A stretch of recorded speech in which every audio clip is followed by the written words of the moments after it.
Le balado de la Grande Gourmandise a été financé par le ministère de l'Agriculture, des Pêcheries et de l'Alimentation dans le cadre du programme d'appui au développement de l'agriculture et de l'agroalimentaire en région.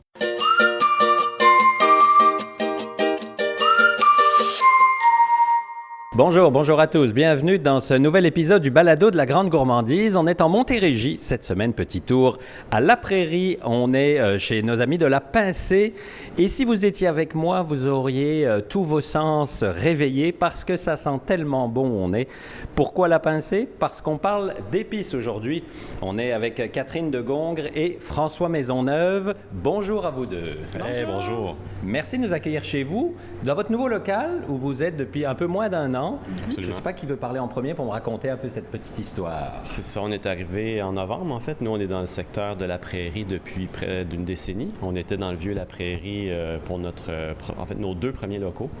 Puis le troisième maintenant depuis novembre dans cet espace d'environ 1500 pieds carrés là, qui est destiné à la fabrication et à la vente aussi. Donc les gens peuvent venir sur place pour découvrir notre gamme là, qu'on a proposée de plus ou moins 22 mélanges et plein d'autres petits produits dérivés là, qu'on s'amuse à créer comme ça.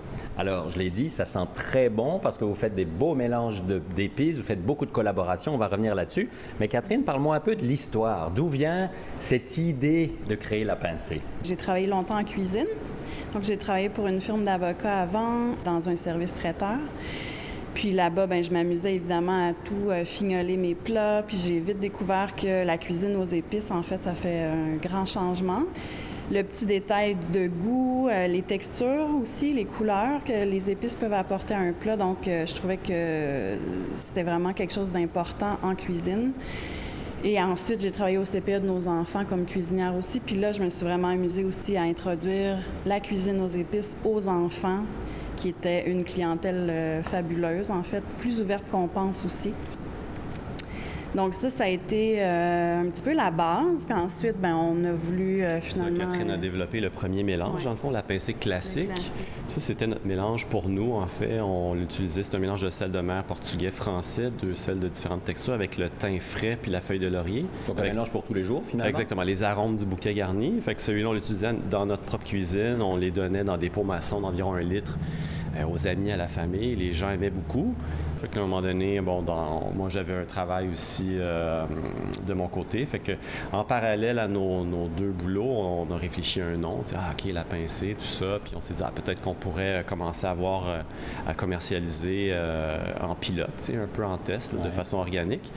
On avait mis La Pincée classique dans environ 1000 pots avec des petites étiquettes en flexo. On avait développé une première version du logo, de l'image de marque. Puis on avait positionné ça au marché des saveurs avec Isabelle Drouin, qui faisait de la consigne. À l'époque, on pouvait louer un espace tablette.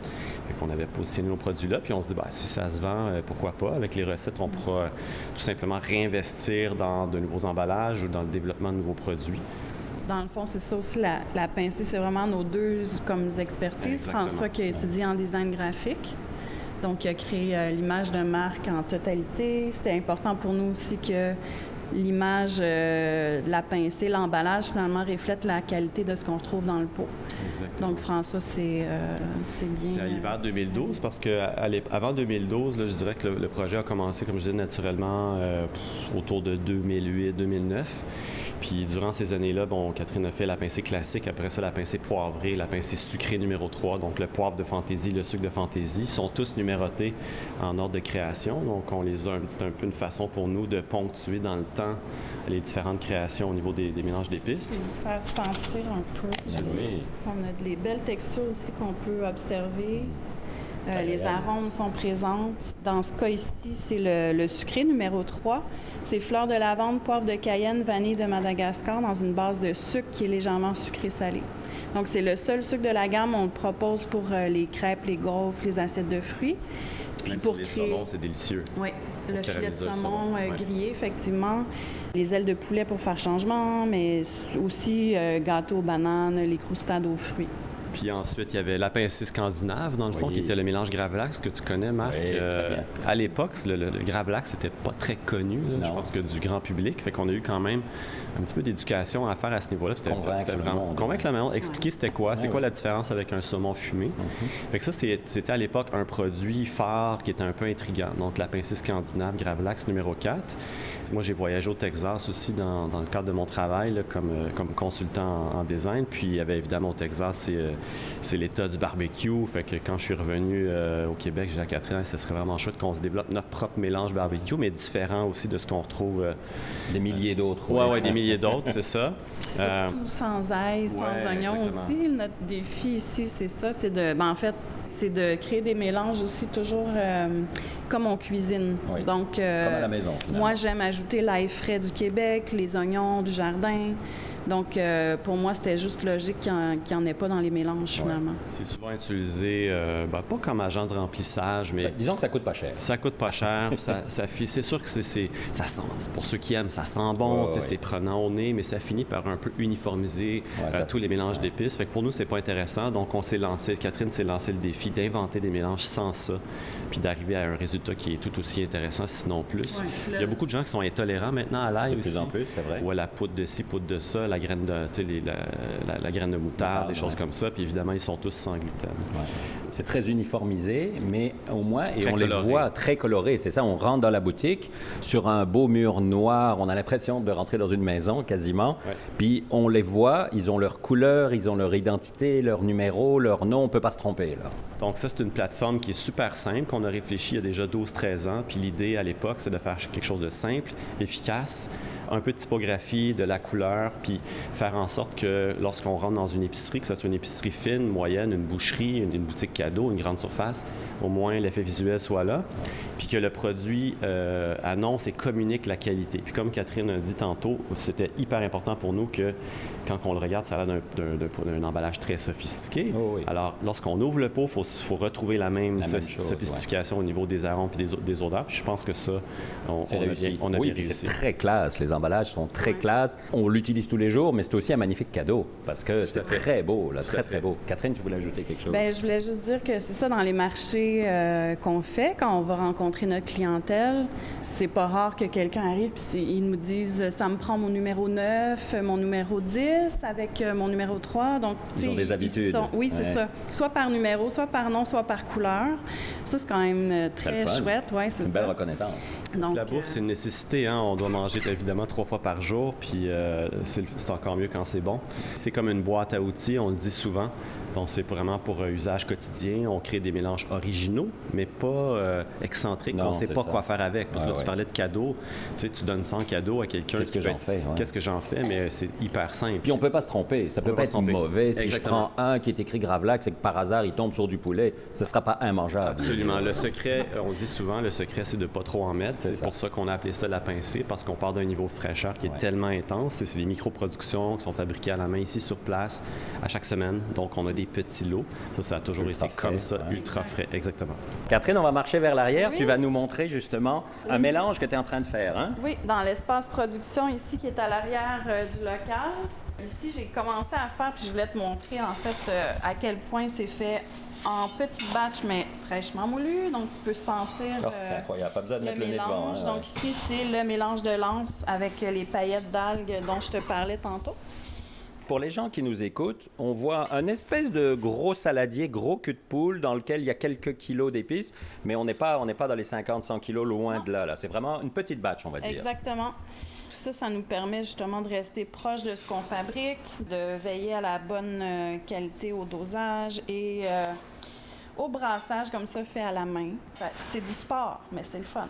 C'est du sport, mais en même temps, tu vois ton produit, mais je serais tenté de dire que tu le sens même avec tes mains. Exactement. Donc, c'est un moment très sensoriel pour moi. Je pense que c'est un peu pour ça aussi. On veut garder la production de cette façon-là, tout simplement parce qu'on met vraiment la main à la pâte et on peut voir aussi se transformer le mélange. Oui, il change de couleur quand tu tournes. Exact. Plus sombre, plus clair. Exactement. J'aimerais qu'on parle des collaborations, parce qu'on en voit trop peu au Québec, des collaborations avec tous les aliments. Il y en a tellement au Québec, tous les producteurs. Puis je sais que ça vous tient à cœur, il y en a pas mal. D'où ça vient, cette idée-là? dans le fond, tous les mélanges qu'on crée vont soit venir d'une collaboration, d'une rencontre, d'une inspiration, d'un moment de vie, d'un lieu visité. Mais effectivement, depuis 10 ans, on est vraiment sur le parcours agroalimentaire. Fait qu'on rencontre plein d'autres entrepreneurs. Ouais, qui que ce font soit dans des salons ou peu importe. Exactement, oui, qui font soit dans le même secteur ou pas. On a fait, par exemple, un mélange avec Raoul et Simone. Raoul et Simone, c'est Rachel Monnier, qui est une designer graphique qui est basée à Percé, qui a étudié à l'UQAM aussi comme moi. Elle a gradué, je pense, en 2005. C'est une artiste visuelle qui travaille avec les algues du Saint-Laurent, les fleurs séchées. C'est hyper chic, hyper beau ce qu'elle fait. Fait qu'on s'en est inspiré pour, évidemment, on a fait une grande rencontre avec elle, puis on s'est dit, on va faire une belle association. Je pense que ça va être vraiment génial. Fait qu'on s'en est inspiré pour inventer un mélange aux algues, comme ça. Bon, le mélange de l'anse. Aux algues de la Gaspésie. Donc, c'est la dulce, le nori, le wakame et le kombu. Puis Catherine ajoute à l'intérieur... Aussi la graine de carvi, graine d'aneth, l'écorce d'orange bio aussi à l'intérieur. Ça fait un mélange à tout faire, mais qui sent les vacances, là, sur le bord de la... Autant la Gaspésie que le Japon, je serais tenté de dire, là. C'est comme un mix de tout ça, là. Ben oui, exactement. Donc, on a, comme Catherine, vraiment à cœur toutes les textures. On ne cherche pas à faire des poudres uniformes. Non, Elle s'amuse, tu t'amuses beaucoup à faire différentes moutures pour qu'on va réunir ensuite à la... C'est ça, plus fin, plus épais, Exactement. croquant. C'est ça. Parce que la bouffe, c'est ça aussi. Oui. C'est cette expérience-là. Tout à Faut fait. pas une poudre uniforme. Non, ça, j'y crois. Puis je pense que c'est tout à fait bienvenu sur la cuisine du marché. Donc, un aliment, puis une épice, là, un petit filet d'huile, soit de tournesol ou huile d'olive. Puis on enfourne, par exemple, sur un filet de sol. Ça peut être dans la cuisson du riz, tout simplement dans une salade. Une omelette, peu importe. Une hein. omelette, c'est ça. Puis Les donc, choses les plus simples, finalement. Hein. Oui. Avec vos produits, ce que j'ai toujours trouvé depuis qu'on s'est rencontrés la première fois il y a plus de 10 ans, c'est que vous faites en même temps de l'enseignement parce que vous faites ressortir le meilleur du Québec qu'hélas, nous, ici au Québec, on ne connaît pas assez. Qui sait qu'on fait du thym au Québec, qu'on fait de la lavande, qu'on fait du safran? Le piment gourmillard. On pourrait en citer des La centaines. canneberge. Oui, c'est ça, des produits qu'on a l'impression qu'ils viennent de partout dans le monde et qui sont forcément meilleurs. Exactement. Alors qu'on en a ici des exceptionnels. Ouais. Puis le fait de faire ces mélanges, ces collaborations, finalement, vous mettez le Québec sur la map. Là. Ben c'est ça, tu sais, c'est un exemple, c'est la pincée boisée, c'est un poivre, un peu le poivre boréal, là, au sapin baumier, il y a Oui, la ça sent canneberge, c'est vrai. puis il y a les bourgeons du printemps, puis c'est un poivre qui est légèrement sucré-salé, fait qu'on peut le mettre autant sur un brownies que sur une viande de gibier, un steak d'orignal, par exemple. Alors parlons des défis. Catherine, tu l'as dit tantôt, c'est de faire des mélanges, bon, tu l'as dit, sans sel, sans huile, sans ail, et ainsi de suite. Le défi de la compagnie, je serais tenté de dire, c'est quoi aujourd'hui? Est-ce que c'est grandir? Est-ce que c'est sortir un numéro 24? C'est quoi la suite? Je pense encore et toujours faire connaître ce qu'on fabrique. Puis on est toujours content aussi, on multiplie quand même les marchés pour faire connaître ce qu'on fabrique parce qu'on est content de le partager. Oui, puis ça permet d'avoir la réaction du client tout de Oui, suite, là, c'est ça qu'elle fait. absolument. Puis sinon, pour ce qui est de, mettons, la taille, bien, je pense qu'on a fait un choix d'échelle qui nous convient aussi. On est à échelle humaine ici. On a introduit un super beau programme depuis 2 ans d'intégration. Donc, les élèves de la Magdeleine qui sont... Donc ça, c'est l'école qui était proche? Qui est juste ici à 1 km, l'école secondaire, qui a des élèves soit légèrement autistes, qui viennent accompagner des professeurs. Catherine installe des plans de travail à tous les mercredis.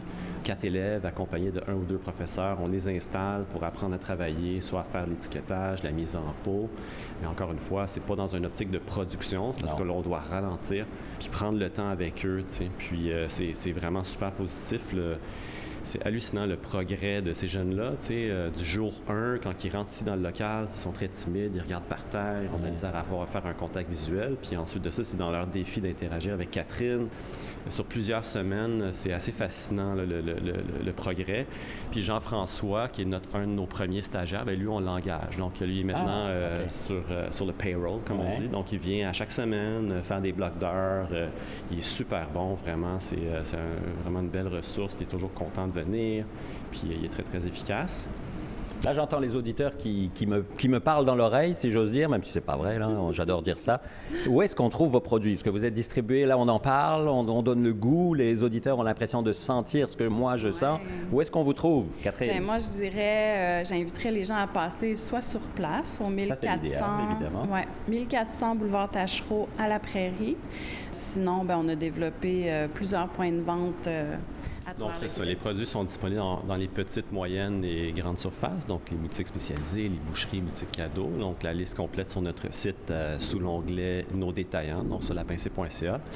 Puis maintenant, il y a beaucoup de gens qui vont littéralement simplement commander directement sur le site. C'est une plateforme qu'on a développée en 2020 qui est très, très facile. Donc, comme tu disais, les gens sont très fidèles à nos saveurs, à la qualité. Fait que les gens vont garder leur peau. Et on s'était fait quand même demander ça pendant plusieurs années. Fait que maintenant, on installe le programme de vrac. Fait que sur le site, on peut vous garder vos peaux. Les étiquettes sont très, très bien faites, bien scellées. Fait que même si on cuisine avec, les peaux vont quand même rester beaux et tout à fait convenables pendant plusieurs mois. Fait qu'on peut commander la quantité en vrac sur le site, puis on envoie ça dans un sac en papier. C'était pour nous le support. De toute façon, le transit est très éphémère. Là, c'est 2-3 jours, puis il n'y a aucune perte de fraîcheur. Mais c'était pour nous la façon la plus écologique là, d'envoyer le produit chez le client. François, Catherine, merci à vous deux. Merci. En tout cas, j'espère que les gens qui nous ont écoutés auront envie de venir parce que c'est une expérience visuelle, olfactive. Puis après, on va passer ça dans la bouche quand on sera à la maison et on va faire tout ce test-là. Merci à vous deux. Merci beaucoup, Marc. Merci, Marc. Et à vous qui nous écoutez, on se retrouve dans 15 jours. Prochain balado sur les routes gourmandes du Québec. D'ici là, mangez local. Bye bye tout le monde.